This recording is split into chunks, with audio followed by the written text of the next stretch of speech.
Assalamualaikum warahmatullahi wabarakatuh. Nama saya Riana Rahmatrianti, NIM akhir 23. Saya dari kelas A. Di sini saya akan menjelaskan sedikit tentang dinasti Turki Utsmani.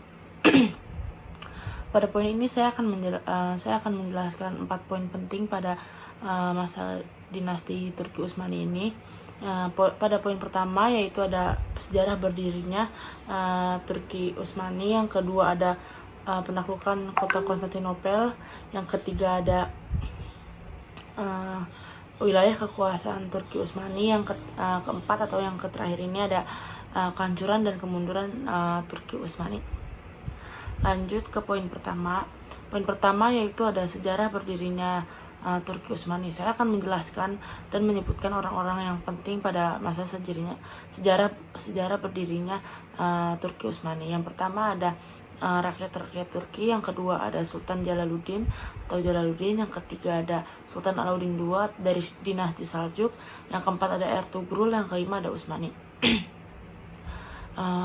Sejarah berdirinya dimulai pada ada seorang kabilah Oghuz dari rakyat Turki mengajak bangsanya untuk melarikan diri dari serangan bangsa Mongol dan meminta bantuan terhadap Jalaluddin. Namun Jalaluddin menyarankan mereka untuk meminta bantuan atau melarikan diri ke arah barat atau Asia Kecil.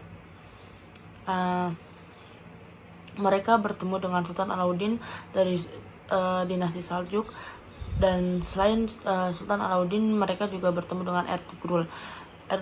Ertugrul ini memiliki peran penting karena dia selalu bersama dengan Sultan Alauddin II, dan selain itu dia juga pernah memenangkan dia juga membantu Sultan Alauddin II dalam menghadapi penyerangan dari bangsa Romawi Timur. Karena keberhasilannya menghadapi bangsa Romawi Timur ini, Ertugrul dihadiahi sebidang tanah oleh Sultan Alauddin II di dekat dengan kota Bizantium. Setelah dihadiahi itu, Ertugrul ini dia sangat giat menjalani dan menekuni dan mengembangkan daerah dari sebidang tanah tersebut, dan benar saja daerah itu berhasil maju karena peran Ertugrul. Namun Ertugrul wafat, dilanjutkan oleh anaknya yaitu bernama Utsman. Utsman juga sangat memiliki peran penting karena dia juga dipercayai oleh dinasti Saljuk atau Sultan Saljuk, sultan dari dinasti Saljuk tersebut.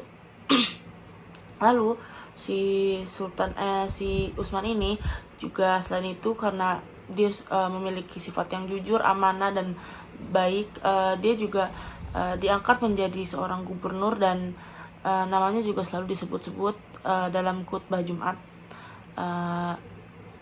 Setelah tidak lama kemudian, pada tahun 1300 Masehi, ada penyerangan dari bangsa Mongol lagi dan lagi terhadap dinasti Saljuk, yang menyebabkan Sultan dinasti Saljuk ini meninggal dan mengalami kekosongan karena wafatnya Sultan Saljuk ini. Dan pada saat itulah Utsman datang dan mengisi kekosongan itu, dan fokus dalam melawan peperangan bangsa Mongol dan berhasil memenangkannya. Dan setelah itulah Utsman berhasil memproklamasikan kemerdekaan bangsa Turki Utsmani. Dan karena nama Utsman inilah yang membuat nama Turki menjadi dinasti Turki Utsmani. Yang kedua ada penaklukan kota Konstantinopel. Penaklukan kota Konstantinopel merupakan sejarah penting bagi kita karena kota Konstantinopel tersebut merupakan pusat bagi bangsa Eropa Barat dan juga pertahanan bagi orang-orang Kristen terhadap agama Islam. Penaklukan kota ini dilakukan dengan cara mengepung kota Bizantium atau kota Konstantinopel ini selama 53 hari yang dipimpin oleh Muhammad Al-Fatih. Namun cara ini tidak berhasil, dan dia memikirkan cara lain, yaitu dia mulai merencanakan strategi dan langsung melakukan dengan cara menarik kapalnya keluar selat Bosporus, mengelilingi Galata, dan meluncurkannya kembali ke Tanduk Emas. Namun sayang sekali strategi ini tidak berhasil, dan Sultan Muhammad Al-Fatih ini pasukan-pasukan mengalami kekalahan, Namun beliau melakukan dengan strategi kedua, yaitu dengan cara yang sangat cerdik, yaitu menarik atau menggandeng 70 kapalnya melintasi Galata ke Muara. Setelah itu meminyaki batang-batang kayu sekitar dan mulai membakarnya. Hal itulah yang dilakukan oleh Sultan Muhammad Al-Fatih, dan alhamdulillah berhasil menaklukkan kota Konstantinopel. Pada poin ketiga ini, yaitu wilayah kekuasaan pada masa Turki Utsmani. Apa saja sih wilayah yang sudah berhasil dikuasai oleh Turki Utsmani pada saat itu? Bagian daratnya yaitu ada Eropa, Australia, Mesir, Afrika Utara, Aljazair, lalu juga ke daerah Asia dan juga Persia. Jika kita lihat ke daerah lautnya, juga lumayan banyak yang sudah berhasil dikuasai pada masa dinasti Turki Utsmani, yaitu ada Laut Hindia, Laut Arabia, Laut Tengah, Laut Merah, dan juga Laut Hiram. Selain wilayah kekuasaannya, saya juga akan menyebutkan siapa saja raja-raja yang sudah berkuasa pada masa dinasti Utsmani. Ada 47 khalifah, tapi saya akan menyebutkan 7 khalifah. Diantaranya ada Osman I, Orhan I, Murad I, Bayezid I, Isa, dan juga Sulaiman. Yang terakhir ada faktor kemunduran dan hancurnya dinasti Utsmani. Sebenarnya mungkin banyak sekali faktor-faktor yang mempengaruhi kemunduran dan hancurnya dinasti Utsmani. Namun saya akan menyebutkan 3 faktor besar yang mempengaruhi kemunduran dan hancurnya dinasti Utsmani.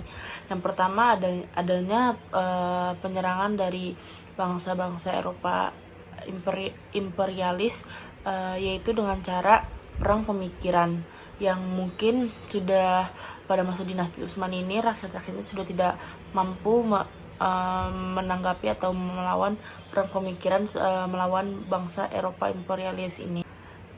Yang kedua ada dari faktor ekonomi, karena semakin melemah keberhasilan Portugal dan juga Spanyol untuk menemukan jalan perdagangan dunia ke Asia, dan inilah yang menjadi awal bangkitan bagi bangsa Eropa.